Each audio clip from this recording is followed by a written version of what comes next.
Olá, amados irmãos, bom dia. Mais uma vez estou aqui com vocês nessa classe, a História da Redenção, e é um privilégio estarmos dando continuidade nessa jornada. Semana passada eu estive aqui também ministrando a aula sobre a literatura de sabedoria, o Deus que é inescrutavelmente sábio.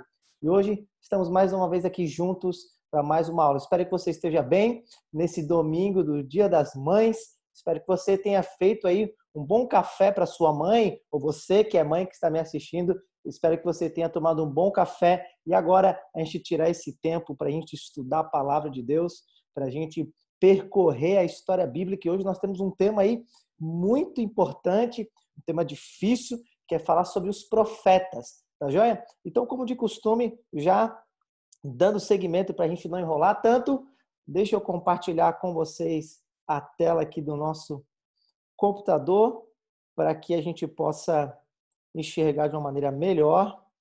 Tá aí, deixa eu dar uma aumentada na tela. Só um minuto. Deixa eu aumentar a tela aqui. Então tá aí, essa é a nossa classe História da Redenção. Estamos vendo a matéria de teologia bíblica e a nossa definição de teologia bíblica temos visto como a Bíblia possui um único autor e conta uma única história. A história do desenrolar do plano de Deus de instaurar o seu reino, o seu reinado sobre o mundo inteiro através da obra do Messias chamado Jesus, o Cristo, né? de redimir um povo para si, de implementar o reino de Deus e restaurar a glória da criação, tá bom? Então, tudo isso para a sua glória. Então, está aí. Semana passada, nós vimos o Deus que é inescrutavelmente sábio, e hoje nós vamos ver o Deus que disciplina e promete. Nós vamos ver a literatura profética, vamos ver o que aconteceu nesse período em que o reino de Israel é dividido, eles vão então para o exílio, o cativeiro, mas ali então começa toda a atividade profética. Vamos ver quem eram esses profetas, vamos ver o que eles falavam, qual era a mensagem que eles tinham, quais são as promessas que Deus fez e como tudo isso contribui para a história de Deus neste mundo, tá bom? Bom, então tá aí. Aí tem uma figura, foi um quadro pintado aí chamado A Queda de Jerusalém, tá? Ele está ampliado, por isso que não está muito nítido, mas um quadro famoso, né? Tentando retratar aí na tela como foi a destruição de Israel e como o povo de Israel foi para o exílio, tá? Bom, seguindo a nossa linha do tempo, e isso é importante a gente sempre relembrar essa linha do tempo, a história da Bíblia, que é a única história que faz sentido neste mundo, começa com a criação, com um Deus transcendente, um Deus trino que cria tudo que existe. Mas o primeiro casal, que era o representante da humanidade, cai, ele se rebela contra o Criador, decide viver à luz dos seus próprios desejos, das suas próprias leis, né? Então houve a queda, e a queda trouxe maldição, corrupção, juízo, né? Não apenas para eles, mas para toda a sua descendência e para toda a natureza criada.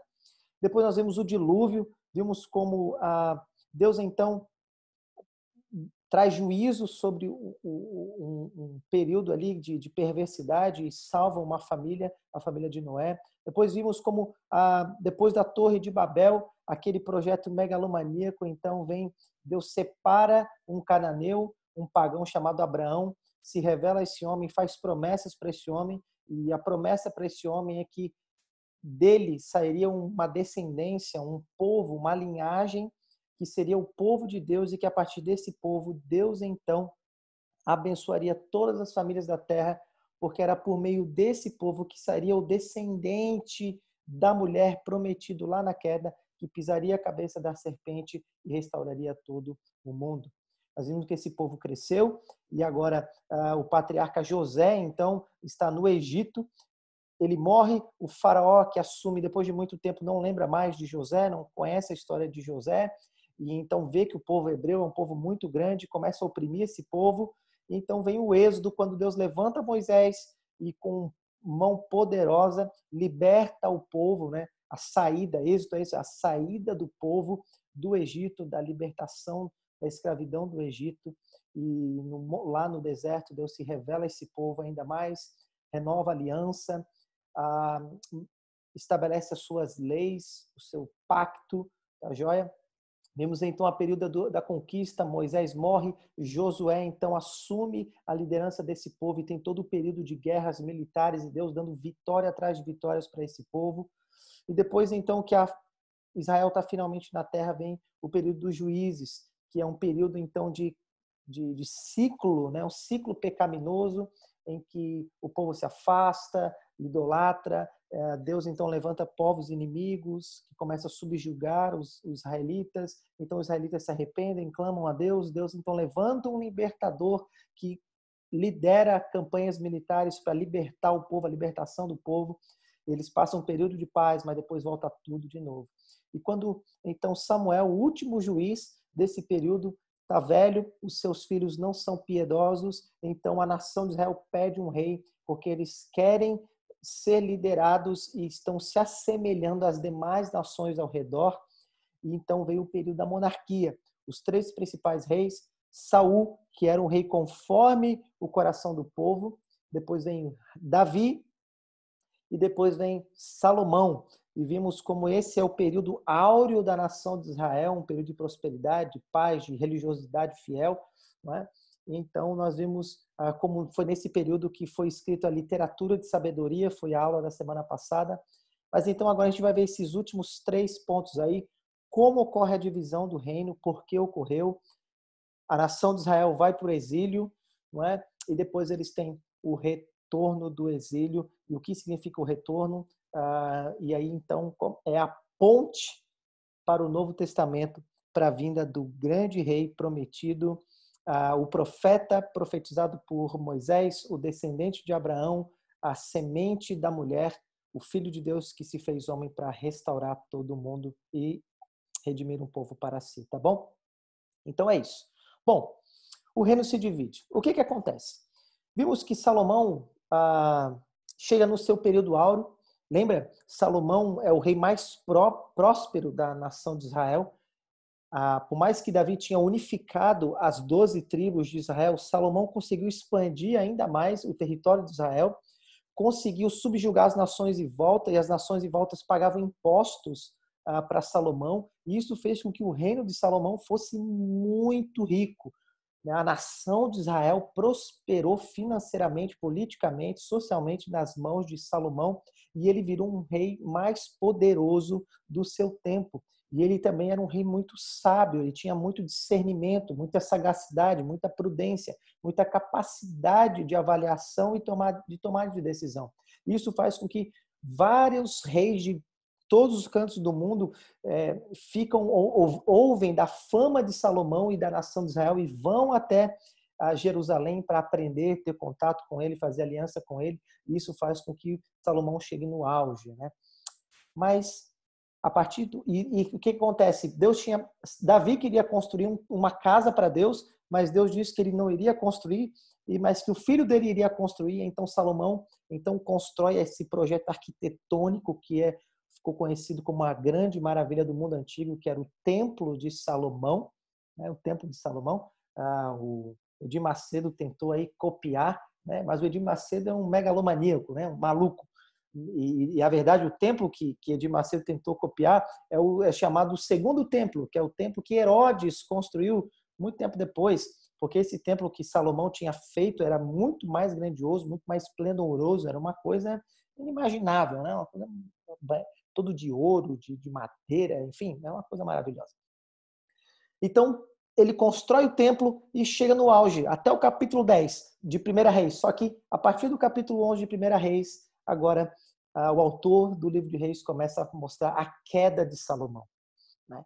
E, basicamente, quando você lê o final do livro de Reis, você vai perceber que Salomão ele cai nesses 3 pecados. Primeiro, ganância, né? A riqueza, a prosperidade, o poder que ele tinha contaminou o seu coração de maneira que ele começou a se afastar do Senhor. Ele começou a confundir, né? O reino não era dele, o reino era de Deus, e ele só estava lá porque Deus havia o colocado.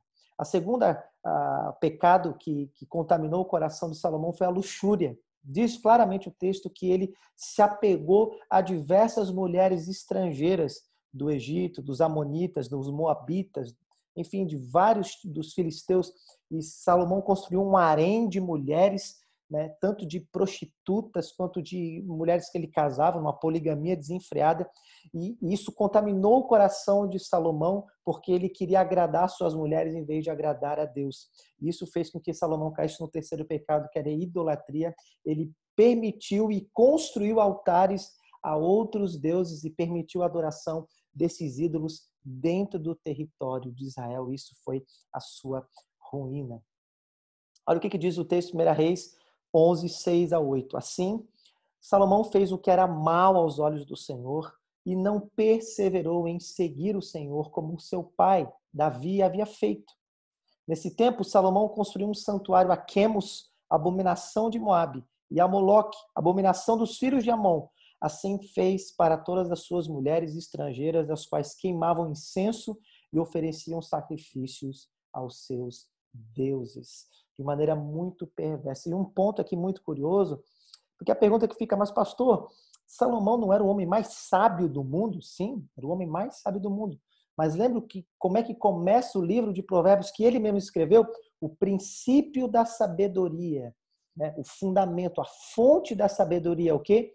É temer a Deus. Sabedoria não tem a ver com uma capacidade humana. Sabedoria não tem a ver com temperamento humano, com um certo tipo de histórico familiar. Pessoas que tiveram ótimos históricos familiares, pessoas que têm ótimos temperamentos equilibrados, que tiveram muita experiência de vida, são capazes de cometer atrocidades, são capazes de cometer muita injustiça, né? Porque a sabedoria está ligada ao temor a Deus. É Deus que dá sabedoria, né? A sabedoria não é algo ligado à essência do ser humano. Ok? Então, se você se afasta de Deus, se o seu coração começa a se corromper, foi isso que aconteceu com Salomão, a sabedoria te deixa. E você começa a tomar atitudes tolas, bobas, pecaminosas, insensatas. Foi isso que aconteceu com Salomão. Outra coisa aqui, para a gente perceber assim, a perversidade que Salomão começou a conduzir, tanto Quemos, o deus dos Moabitas, quanto Moloque, a abominação dos filhos de Amon, a maneira como os fiéis adoravam a esses ídolos era oferecendo seus próprios filhos para serem mortos, sacrificados e queimados vivos.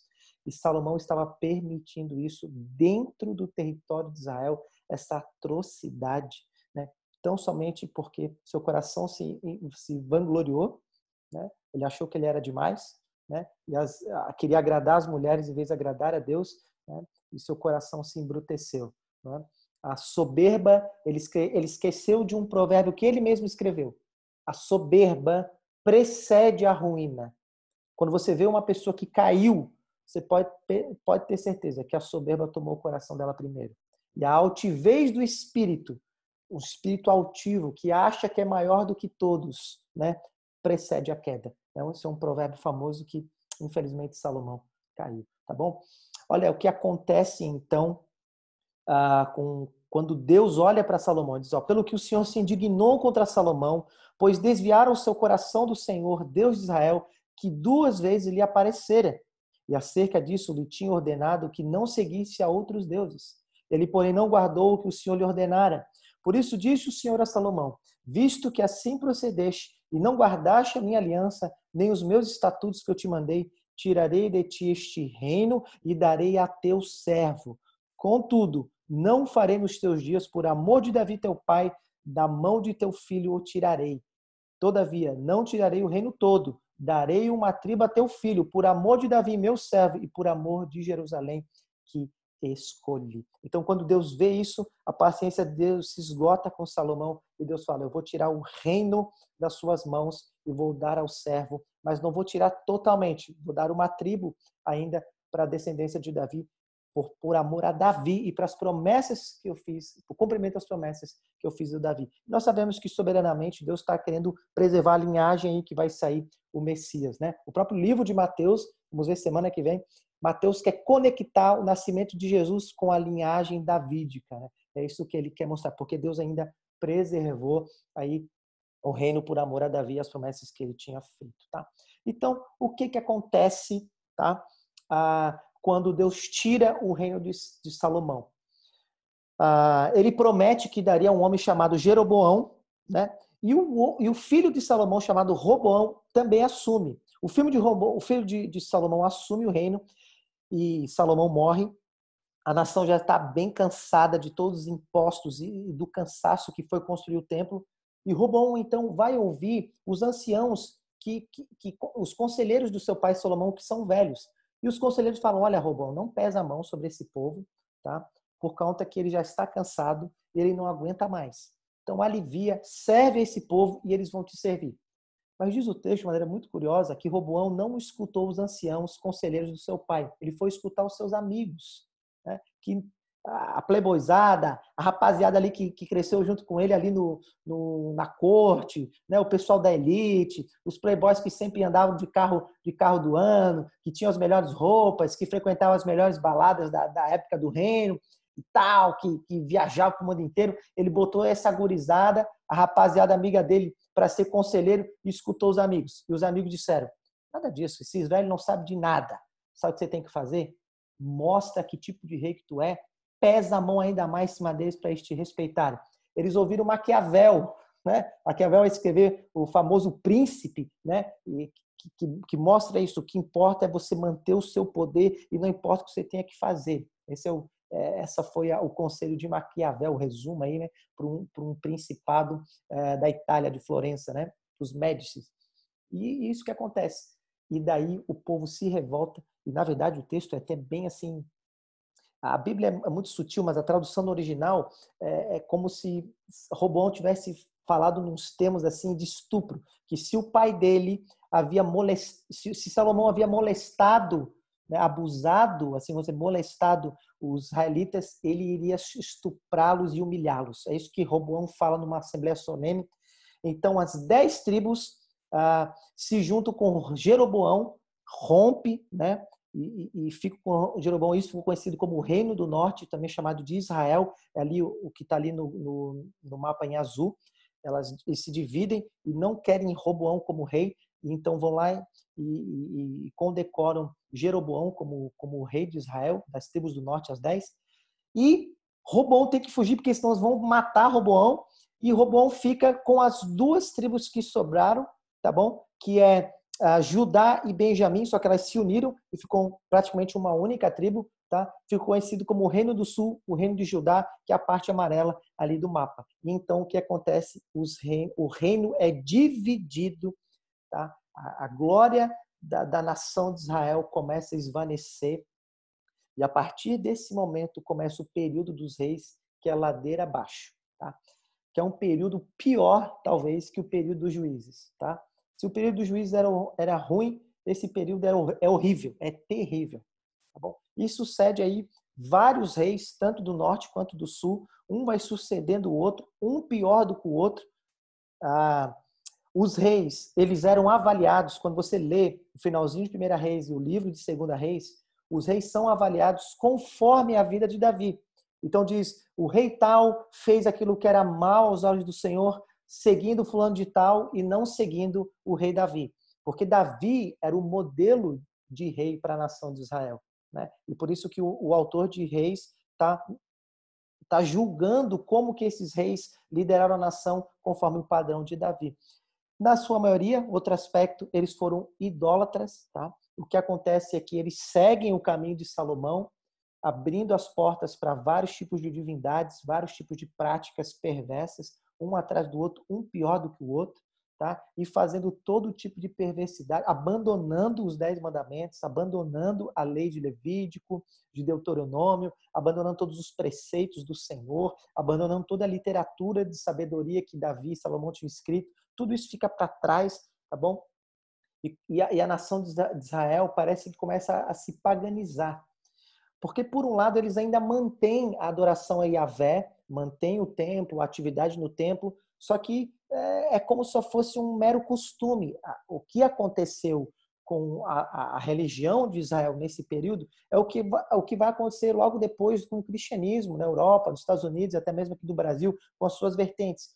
Simplesmente faz parte de uma cultura dos antepassados que a gente tem que manter, mas não é fruto de uma devoção, né? Então é isso que acontece, tá joia? Nesse período, há sim períodos de reavivamento com alguns reis, como o rei Josafá, Asa, com o rei Josias, com Ezequias, que parece que tem um período ali de alívio em que esses reis parecem se voltar para o Senhor novamente, né, buscar o Senhor. O grande período de reavivamento aí de Josias, que ele descobre o livro da lei, ele tem um período de quebrantamento e tudo mais, mas isso não impede com que a nação vá de mal a pior, ladeira abaixo, rumo à perdição. Tá joia? É isso que acontece. Chega um período que é o pior período ali, que é com o rei Acabe, que é do norte, que foi o pior rei, né? Que casou com uma profetisa de Baal, né? Que era Jezabel, e nesse período era terrível, né? Esse período terrível de muita perversidade. Os reis de Israel eram piores do que os reis pagãos, tá bom? Então, o reino se dividiu e a nação começa a ir de mal a pior. Porém, é nesse período, então, que vem a atividade profética. Tá? Aí tem uma figura pintada numa capela na Europa, o profeta Isaías, né? Meditando, né? Escrevendo, tá bom? Então começa a atividade profética. O que foi a atividade profética? Primeiro, os profetas eram homens escolhidos e capacitados por Deus para falar ao povo. Há muita assim a discussão acerca dos profetas, e tem até essa questão dos profetas hoje e tudo mais, mas quando a gente olha para o Antigo Testamento, você vai perceber, por mais que eles previam o futuro, por mais que eles faziam sinais e maravilhas, milagres, tinham até poder, Deus capacitava eles com poderes, eram cheios do Espírito de Deus, mas a atividade básica e principal dos profetas era falar em nome do Senhor. Tanto que essa cláusula, assim diz o Senhor, era uma cláusula muito peculiar dos profetas do Antigo Testamento. Eles falavam em nome de Deus, eles eram habilitados para falar em nome de Deus. Tá joia? E esse era o objetivo deles. Falar, ser um instrumento de Deus para falar com os reis e para falar com o povo como um todo. E eles eram enviados para ambos os reinos. Você vai perceber que ambos os reinos, por mais que estavam divididos, Deus mandava profetas para o norte, mandava profetas para o sul, às vezes o mesmo profeta ia para o norte, para o sul, enfim, eles eram enviados para ambos os reinos, tá? Eles também, o que acontece? Alguns profetas eles vivem meio comitantemente, assim. Por isso que esse período é bem profundo, né? Assim, não é muito simples, porque não tem como você, assim, a cronologia desse período é meio difícil, né? Você tem os profetas às vezes agindo junto, um no norte, outro no sul, às vezes no mesmo reino, no norte, né? Profeta agindo numa área, numa outra área, ali sendo contemporâneos, né? Por isso que você precisa estudar bem esse período para você entender ali, e por isso que o livro dos profetas, essa literatura profética, ela é bem densa, porque exige de você cronologia, cultura de Israel, exige você entender que período político estava acontecendo ali, porque eles usam muitas nomenclaturas, falando para os reis, enfim, tá? Mas a mensagem básica dos profetas era denunciar os pecados dos reis e do povo, é isso que eles faziam, tá? Anunciar o juízo da parte de Deus, tá? Não apenas denunciar que aquilo que eles estavam fazendo não estava compatível com a vontade de Deus. E note, para os reis e para o povo era muito difícil perceber isso, porque a lei, que era o padrão para onde você olhava, e as histórias e os reis e as histórias de Israel ficaram tudo para trás. O povo já nem mais lembrava disso, já nem sabia disso, né? Eles viviam a sua realidade ali trancafiado, a história não fazia mais sentido porque já não conheciam, então eles não tinham um padrão. Então para eles era muito natural o que eles estavam fazendo. Então os profetas vinham e denunciavam aí o povo nos seus pecados, e por isso que os profetas todos foram perseguidos e mortos, né? Porque eles anunciavam que o povo estava errado, que os reis estavam errados, né? E eles não queriam se arrepender, voltar atrás, enfim.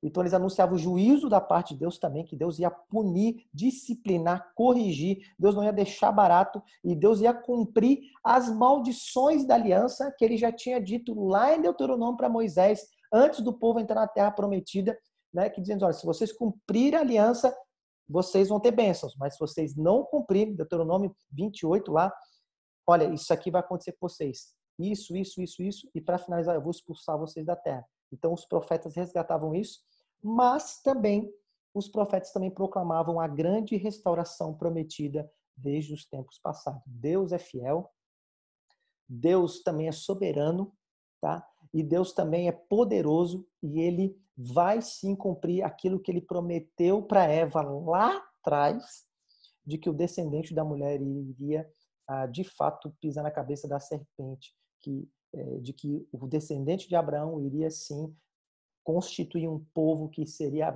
que ia abençoar todas as nações amaldiçoadas e toda a glória da criação seria restaurada. Deus vai cumprir. Então, quando você lê os livros proféticos, por exemplo, você vai perceber que geralmente eles são divididos em duas partes.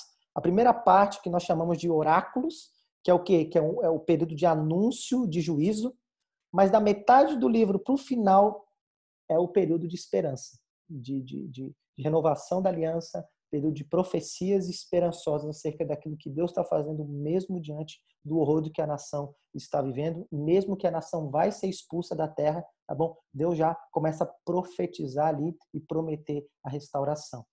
As denúncias que eles faziam, tá? Basicamente, qual era o pecado, vamos dizer, quais são os pecados que a nação de Israel, liderada pelos reis, né, que eles tinham cometido, que eram alvo da denúncia dos profetas. Primeiro, idolatria. Né?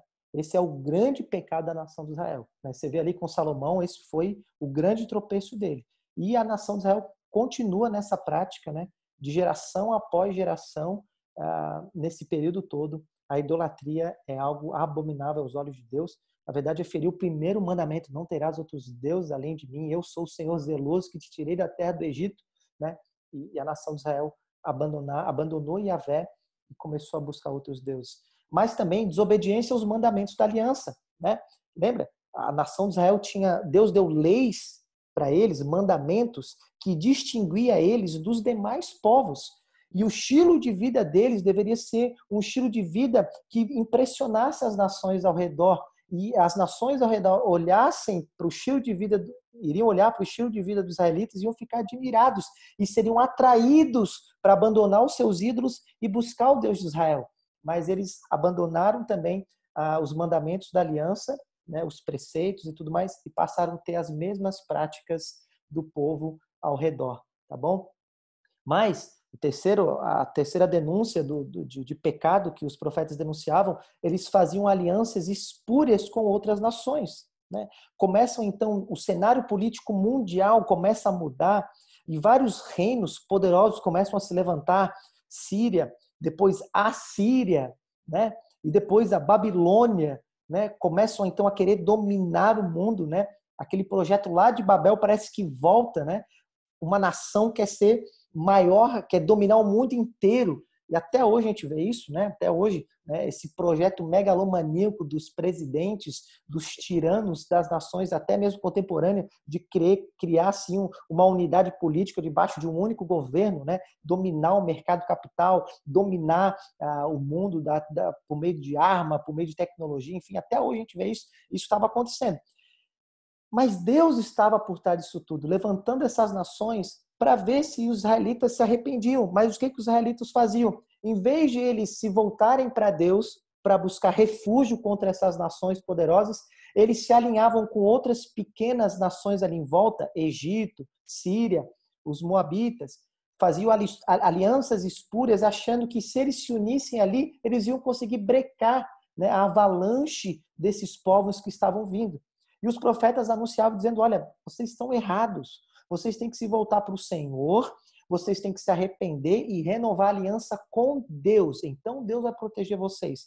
E vocês não têm que idolatrar e confiar nas nações, confiar nos deuses deles, que eles vão proteger vocês, que o poderio militar vai proteger vocês. Quem vai proteger vocês é Yahvé. Mas o povo e os próprios reis não quiseram, mataram os profetas, calaram os profetas e fizeram alianças espúrias numa nítida manifestação de incredulidade, de idolatria, né? Buscando nos povos, na força do armamento, né? E também nos deuses desses povos, a segurança, a proteção que só Yahvé poderia dar. Outro pecado que eles haviam cometido também é injustiça contra os desfavorecidos. Você vai ver os profetas, principalmente os profetas menores, que a gente chama ali da Bíblia, denunciando que a elite judaica estava oprimindo, né, os estrangeiros, os pobres, as viúvas, né, os órfãos, né, a classe baixa, assim, cada vez mais a nação de Israel estava sendo estratificada, né, aonde os desfavorecidos viviam cada vez mais em miséria e a elite cada vez melhor. E a lei de Deus, que Deus deu por meio de Moisés, era uma lei tão justa, era uma lei tão perfeita, que havia todo um mecanismo, eu não tenho como entrar nisso agora, mas um mecanismo social a fim de equilibrar as classes sociais de maneira que não existisse nenhum tipo de pobre, de maneira que os estrangeiros eram bem recebidos, as viúvas eram cuidadas, né? Os órfãos eram sustentados, né? Isso como uma manifestação de graça, de bondade, do próprio caráter de Deus que cuida né, do seu povo, e o povo deveria cuidar uns dos outros, mas o que acontece?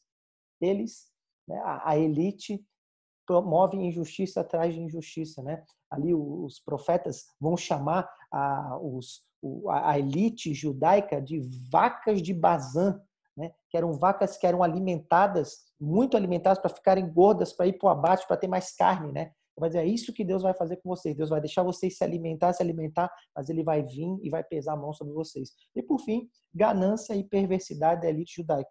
Você vai ver o que aconteceu com as outras nações, aconteceu com Israel também. É um querendo passar por cima do outro, um querendo matar o outro, acabar com a dinastia do outro para assumir o poder, para poder ter privilégio, prestígio, glória e riqueza. Né? É isso que acontece. E os profetas então começam a denunciar todos esses pecados perversos aos olhos do Senhor.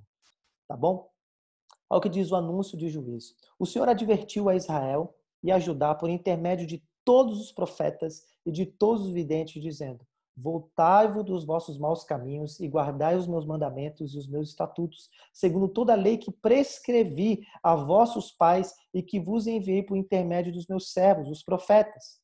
Porém, não deram ouvidos, antes se tornaram obstinados, de dura serviço como seus pais, que não creram no Senhor seu Deus, rejeitaram os estatutos e a aliança que fizera com seus pais, como também as suas advertências com que protestara contra eles, seguiram os ídolos e se tornaram vãos, e seguiram as nações que estavam em derredor deles, dos quais o Senhor lhes havia ordenado que não as imitassem.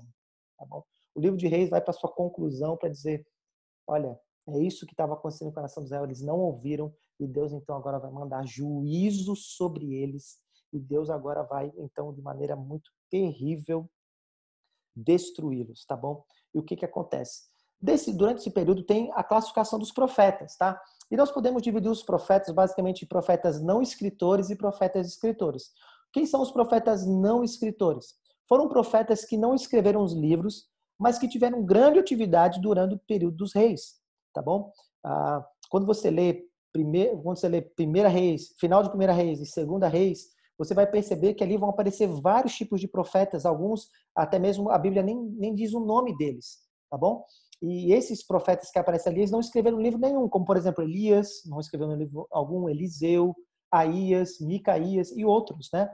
E eles agiram ali, né, durante esse período, com todos aqueles argumentos e denúncias, né, atividades ali que eles fizeram, que nem a gente viu no slide anterior, tá bom? Mas tem uma segunda classificação de profetas que é chamada os profetas escritores. Por que profetas escritores? Porque foram profetas que registraram suas profecias em livros e essas profecias foram inspiradas pelo Espírito de Deus e entraram para o cânon sagrado.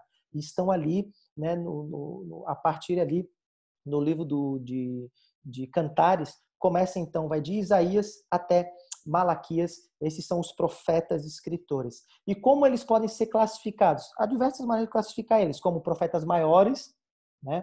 Como, por exemplo, Isaías, Jeremias, Ezequiel e Daniel, os 4 profetas maiores, e os outros, tudo profetas menores, é uma classificação.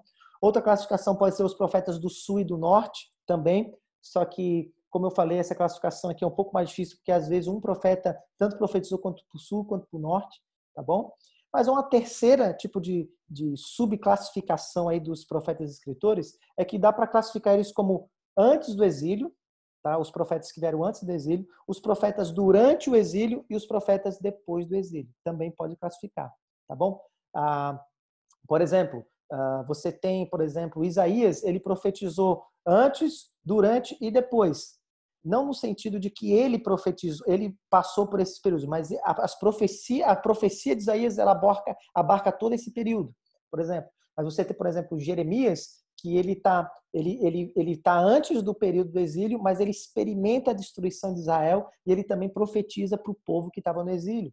Você tem, por exemplo, um Daniel que já está lá na Babilônia e que já escreve lá no exílio, né? Você tem, por exemplo, Zacarias e Malaquias, que são pós-exílio, que escreveram depois do exílio, quando o povo já retornou e já tem outra tônica, né? Mas eles também profetizam acerca do que vai vir, tá bom? Então, é uma outra classificação também. Geralmente o pessoal usa a classificação profetas maiores e menores e com relação ao exílio, tá bom? Então, essa é a classificação. Então, você precisa estudar mais ou menos aí, antes de ler os profetas, você precisa saber para quem eles escreveram, em que período que ele está e qual mais ou menos a sua ideia central, a sua mensagem central. Daí você entra no texto para você entender bem ali o que o profeta está dizendo. Senão você não vai entender nada, tá bom? Então é isso. O que acontece? Então, nós vimos que o povo não escuta, tá? Vimos que o povo não quer saber, tá? Então, Deus primeiro faz o quê? Os profetas anunciaram que Deus levantaria um reino, a Assíria, tá? Para vir e destruir a nação de Israel, tá? Como juízo, como disciplina e castigo da mão de Deus, como cumprimento das maldições da aliança. Isso acontece no ano 722 a.C. A Assíria vem e toma o reino só do norte, tá? Toma o reino do norte, né? Subjuga, mata um monte de gente e enfim, um período catastrófico ali, tá bom? Leva para o cativeiro na Síria, deixa um representante ali em Israel, no Reino do Norte, tá? E aquele Reino do Norte passa a ser agora dominado pela Síria. Isso acontece em 722 a.C. No entanto, o Reino do Sul, em vez de olhar para isso e se arrepender e se voltar para o Senhor, né? E ouvir os profetas que estão nesse período, eles endurecem o coração e eles acham que eles vão conseguir se manter ali, tá? E daí o que acontece? Deus começa a usar os profetas para dizer, olha, vai vir um reino mais poderoso. Inclusive, Nabucodonosor é chamado de meu servo, tá? Por Deus, vai dizer, o meu servo vai vir, um povo de uma língua que vocês não conhecem, que não sabe distinguir o bem do mal, que começa atrocidades, que é um ponto difícil. E Deus começa e vem e vai destruir a nação de Israel. E isso acontece no ano 586 a.C.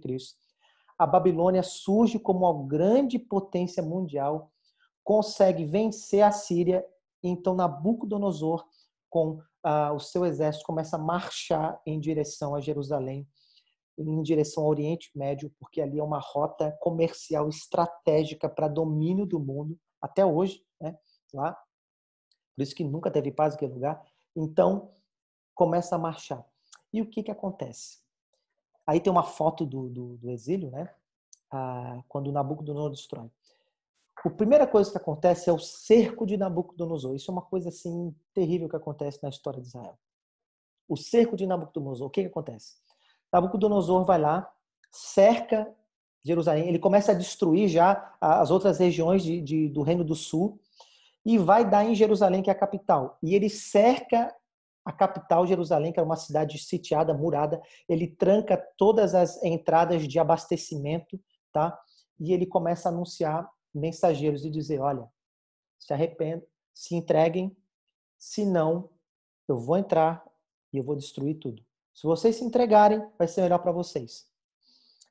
Lá dentro, tá? O rei de Judá, do sul, em vez de ouvir o profeta Jeremias e outros profetas, endurece o coração, tenta matar Jeremias, não quer saber, ele acha que pode conseguir. Começa a acabar água, começa a acabar alimento, tá bom? O que acontece? Haviam saídas, esconderijos de saída ali entre as muralhas, só que o povo de Edom, que era o povo que era um povo primo ali de Israel, porque vem lá de Esaú, né? e Israel vem de Jacó, né, os filhos de Isaac e de Abraão, né, era um povo que odiava Israel. Então, quando esse povo de Edom se junta à Babilônia e fala para os babilônicos, para Nabucodonosor, quais são essas passagens, esconderijos secretos. E os babilônicos, então, prendem esses israelitas que fugiam. Eles, então, torturam esses babilônicos, esses israelitas, penduram eles numa estaca, tá? Né? Pendura eles numa estaca, né? Que era uma estaca que entrava pelo orifício do ânus, né? E deixavam eles ali para até morrer, estacados ali como um sinal. E depois que morriam, sabe o que os babilônicos faziam? Pegavam uma catapulta e jogavam o corpo, o cadáver, para dentro de Jerusalém, tá? Para disseminar todo tipo de doença, de carniça, tá? Acabando água, acabando comida. O profeta Jeremias vai dizer: os primeiros a morrer são as crianças, depois as mulheres. As pessoas começam a comer a carne, né, dos seus próprios parentes, porque não tem mais comida. E os profetas ali, então, dizendo: se arrependam, se arrependam. Deus pode reverter. E eles não se arrependem, não querem dar ouvidos a Deus. Tá? Então, finalmente, depois de 3 anos de todo esse horror, tá? O que acontece? Os exércitos de Nabucodonosor destrói ali a muralha, entram em Jerusalém, e daí é show de horror.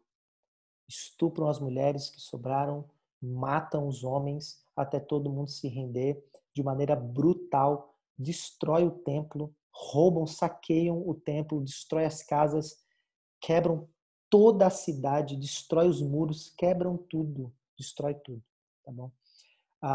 Depois que a nação de Israel se rende, o rei, né, o rei de Judá que tinha ficado, Nabucodonosor chega, vaza os olhos dele, que era um costume de Nabucodonosor, vazar os olhos, perfurar com os dedos polegar os olhos, até estourar os olhos, amarra ele na sua carruagem e leva ele arrastado junto com os sobreviventes até o exílio para a Babilônia. Tá? Os que ficaram ali foram basicamente pessoas mutiladas e que foram deixadas para morrer. É isso que acontece. Tá? Tanto que Ezequiel 37, o vale de ossos secos que o profeta vê, o que é? São os israelitas que foram morrendo ao longo do caminho porque estavam gravemente feridos, não suportaram a caminhada até lá, né? E a nação de Israel é totalmente humilhada, né? Devastada, norte e sul são levados para o cativeiro babilônico. Tá?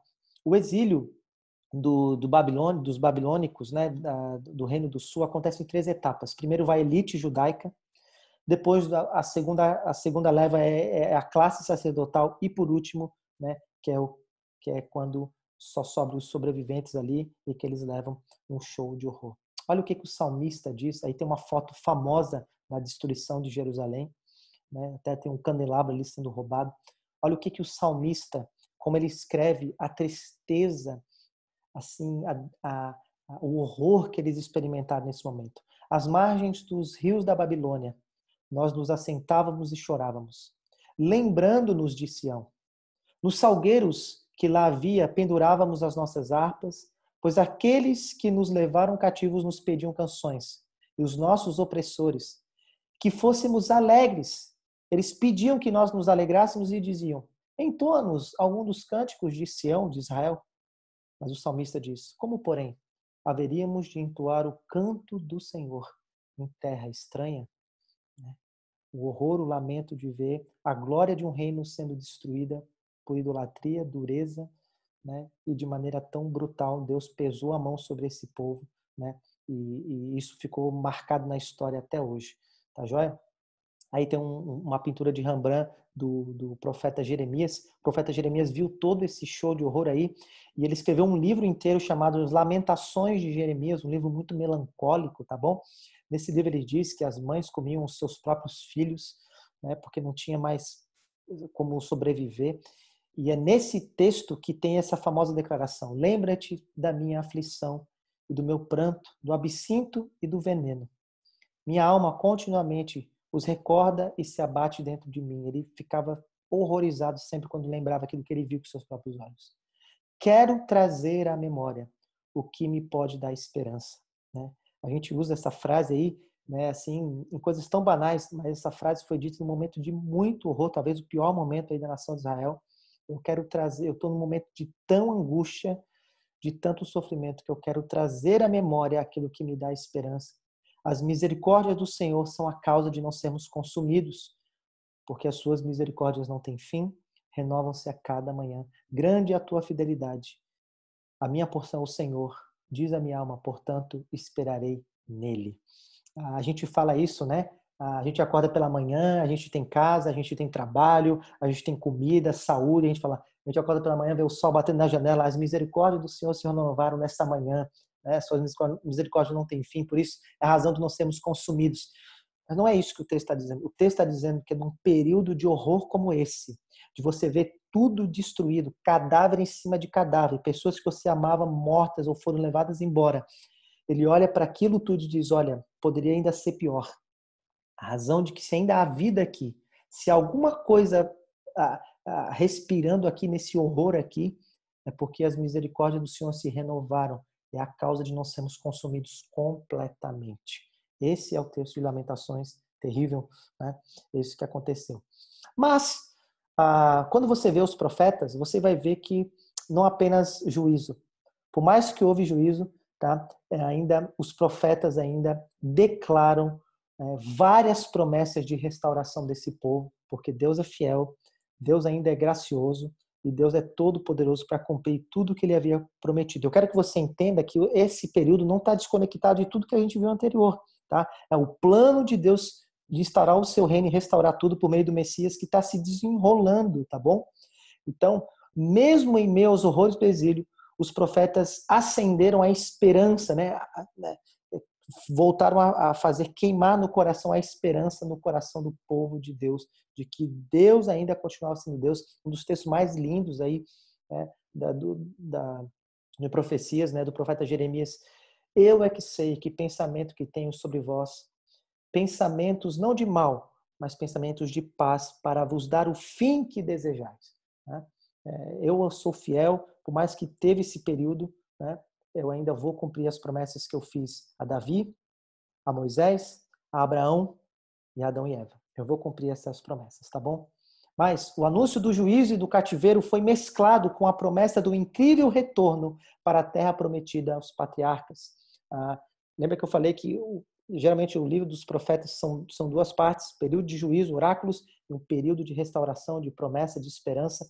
E ali eles voltam a falar de que Deus havia prometido para Abraão, daquilo que Deus havia prometido para Moisés, daquilo que Deus havia prometido para Davi, de que Deus não ia abandonar totalmente o seu povo, mas que Deus ia restaurar o seu povo, tá? Os profetas incessantemente lembravam Israel das promessas de Deus aos seus antepassados, desde Abraão até Davi. A história não está perdida. Isso aqui, esse período não saiu do controle de Deus. Tudo está arquitetado por Deus e soberanamente sendo orquestrado para vir o Messias, para que toda a terra, para que a história caminhe para o final que Deus a destinou, tá bom?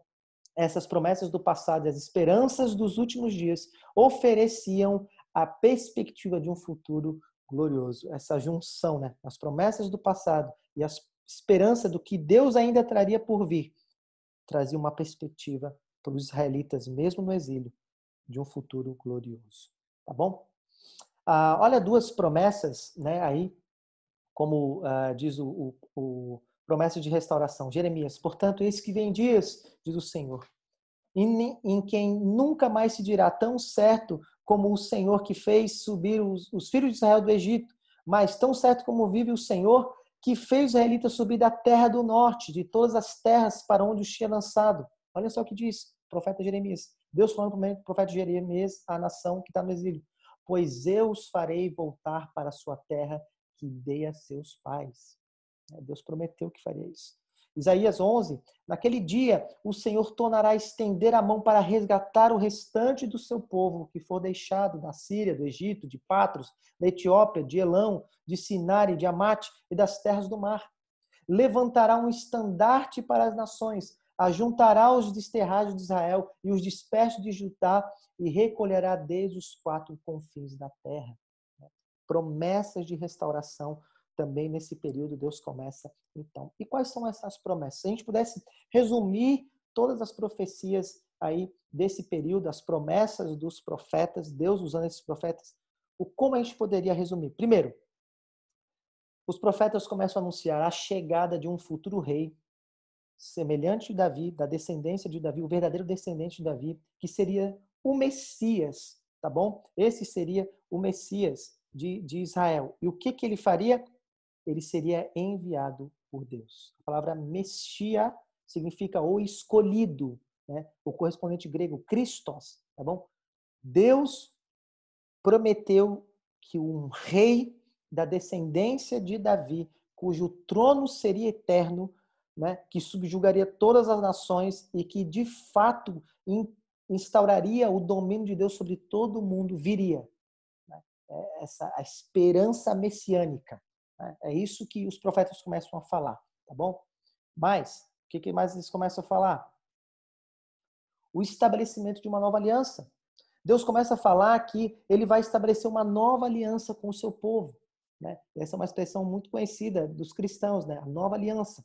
E nessa aliança, Deus diria que iria agora não mais circuncidar, que era o selo da antiga aliança, né? A carne, mas ia circuncidar o coração, ia fazer uma marca no coração, ia pôr um novo espírito dentro deles, ia dar um espírito que pulsasse por Deus, que fosse inclinado para amar a Deus. Deus prometeu isso para o seu povo, queria fazer isso em favor do seu povo, mas Deus prometeu que reuniria um novo povo, como se fosse um novo êxodo de todos os cantos do mundo.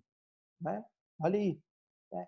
Mas Deus prometeu que derramaria do seu espírito a todo aquele que figurasse dentro do povo. Deus derramaria o seu espírito, ele passaria a ser a habitação do espírito, capacitar o espírito para obedecer os mandamentos de Deus e ser um representante de Deus na terra. Lembre você que nesse período não eram todos os israelitas que tinham o espírito de Deus para servirem a Deus. Né? Eram alguns homens escolhidos.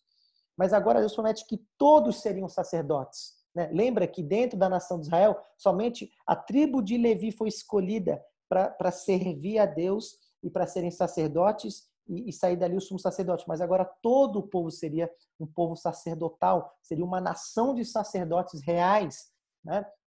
Esse povo que viria, que o Messias iria juntar. Né? Mas o Messias também purificaria o povo de Deus para finalmente ser uma bênção e canal de salvação para todas as nações. O Messias, então, agora reuniria esse povo, purificaria esse povo, e esse povo seria aquilo que Deus havia prometido para Abraão, de que a partir desse povo, todas as famílias da terra seriam abençoadas. Mas os profetas também começam a falar que esse rei Messias seria o grande sacrifício, o servo sofredor, que morreria como um sacrifício para a purificação dos pecados para sempre. Lembre, tinha toda a atividade sacerdotal, né, no templo, e o sumo sacerdote entrava uma vez por ano e oferecia lá um sacrifício para perdão de pecados do povo. Mas então os profetas começam a anunciar que isso ia acontecer de uma vez por todas. Porque no passado, o sumo sacerdote tinha que entrar todo ano lá. Mas agora os profetas começam a falar assim, não, o Messias vai vir, mas ele também vai se sacrificar para purificar o povo de uma vez por todas, oferecer um sacrifício eterno. Tá? E por fim, assim, o verdadeiro rei do mundo instauraria o reino de Deus, que enfim suscitará uma nova criação, o novo céu, uma nova terra em que todas as nações adorarão a Deus. Os profetas já começam a falar que o Messias iria então trazer para o mundo inteiro uma nova era. E essa era seria uma era onde toda a injustiça seria abandonada, toda a maldade seria abandonada e finalmente este mundo em que nós vivemos seria um mundo de paz, de justiça, de amor e de prosperidade, como se fosse uma renovação, um novo céu e uma nova terra. Essas são as promessas de redenção, tá bom? Dos profetas no Antigo Testamento, tá bom? Diante disso, como que a gente pode resumir, tá? Qual é o grande tema dos profetas do Antigo Testamento? O Nicholas Wright, N.T. Wright, um erudito aí, acadêmico cristão, ele tem um livro fascinante, eu até indicaria para você ler, e se você quiser dar para uma pessoa que você quer evangelizar, esse livro é fascinante, chamado Simplesmente Cristão, é um clássico, tá? Um clássico. Olha o que ele diz. Os antigos profetas israelitas haviam declarado que seu Deus se tornaria verdadeiramente o rei do mundo. O Deus de Israel era o Criador, mas também seria o Redentor de Israel e do mundo inteiro. Em fidelidade às suas antigas promessas, ele agirá em Israel e no mundo para levar ao clímax a grande história de exílio e restauração, da divina operação resgate, do rei, que traz justiça, que traz o céu para a terra, que traz união ao povo de Deus e que traz cura e restauração a toda a criação.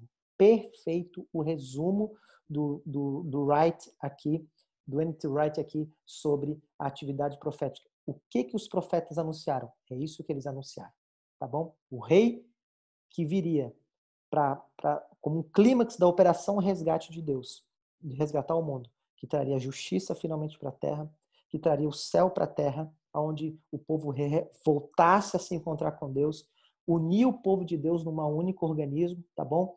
Trazer cura e restauração para toda a criação. Essa é a atividade, tá bom? Para terminar, então, a nossa aula aqui, olha como Pedro, o apóstolo, ele vai entender a atividade profética quando ele está olhando para a pessoa de Jesus, que é a próxima aula, tá bom? Olha o que ele diz. Foi a respeito desta salvação que os profetas indagaram e inquiriram, os quais profetizaram acerca da graça a vós outros destinada, investigando atentamente qual a ocasião e quais circunstâncias oportunas indicadas pelo Espírito de Cristo que neles estava, ao dar de antemão testemunho sobre os sofrimentos referentes a Cristo e sobre as glórias que o seguiriam. Ele está falando para a igreja e ele está dizendo, olha, a salvação que hoje vocês estão recebendo, né, a mensagem de quem é Jesus e o que ele fez não é nova. Essa salvação que Jesus operou na cruz, na sua morte e ressurreição, os profetas já haviam falado, profetizaram, eles já haviam falado sobre que Deus iria fazer isso, eles indagaram, inquiriram sobre isso, em quais circunstâncias isso se dariam, indicando, né, o que estava por vir, dando testemunho já, os profetas davam testemunho dos sofrimentos do Messias, né, e todas as glórias que seguiriam, né? Tudo já estava profetizado, a história está correndo e o clímax chegou, que é Jesus Cristo, o Messias, o servo sofredor, o descendente de Davi, o prometido filho de Abraão, né? A semente da mulher, ele chegou finalmente. É a aula que nós vamos ver semana que vem. A eles foi revelado que não para si mesmo, mas para vós outros. E ministravam as coisas que agora vos foram anunciadas por aqueles que pelo Espírito Santo enviado do céu vos pregaram o Evangelho. Olha agora, coisas essas que anjos anelam escutar. Lindo, maravilhoso. Pedro está dizendo, olha, tudo que os profetas falaram, vocês agora podem ver com seus próprios olhos. Os profetas ansiavam ver com seus próprios olhos o que vocês estão vendo. E os anjos jamais imaginavam o que Deus estava por fazer. E essa é a mensagem do Evangelho. Boa notícia, tá? Que no meio do exílio, seja do exílio da nação de Israel ou do exílio da humanidade inteira na queda de Adão e Eva, há uma saída de resgate por meio do seu rei, o Messias, Jesus Cristo, que morreria para a punição do pecado e ser punido pela maldade, a fim de que por meio da sua ressurreição possa trazer uma restauração para todo mundo. E todo aquele que crê nesse Messias e submeter a vida a esse Messias vai desfrutar de todas essas promessas que Deus um dia prometeu. Tá bom? Essa, então, é a mensagem profética que vai desembocar na pessoa de Jesus. Tá joia? Então, evita isso. Quais são as atividades que você tem que fazer aí para você aprofundar, tá bom? Responder o questionário que a gente vai mandar. Eu não sei se a gente vai mandar ou não, mas talvez a gente mande. Se a gente mandar, você responda. Outra tarefa, ler os prólogos dos 4 evangelhos do Novo Testamento. O que é o prólogo? É o início do livro, tá bom? Leia o início do livro de Mateus, o início do livro de Marcos, de Lucas e de João, tá joia? E ali você já vai ver como esses autores estão fazendo ecos aí a tudo que a gente viu até agora. É a transição, é a virada, tá bom? Para mostrar que Jesus é de fato o Messias de Israel e que a salvação de Deus chegou e que o reino de Deus chegou, tá bom? E a outra lição aí para destacar uma passagem da vida de Jesus que foi anunciada pelos profetas do Antigo Testamento. Tá bom? Tá aí essas lições para a gente, tá? Deixa eu orar E espero ter abençoado você nesse período. Deixa eu terminar essa aula orando, pedindo para que Deus abençoe a gente nesse momento, tá? Senhor, obrigado por esse período.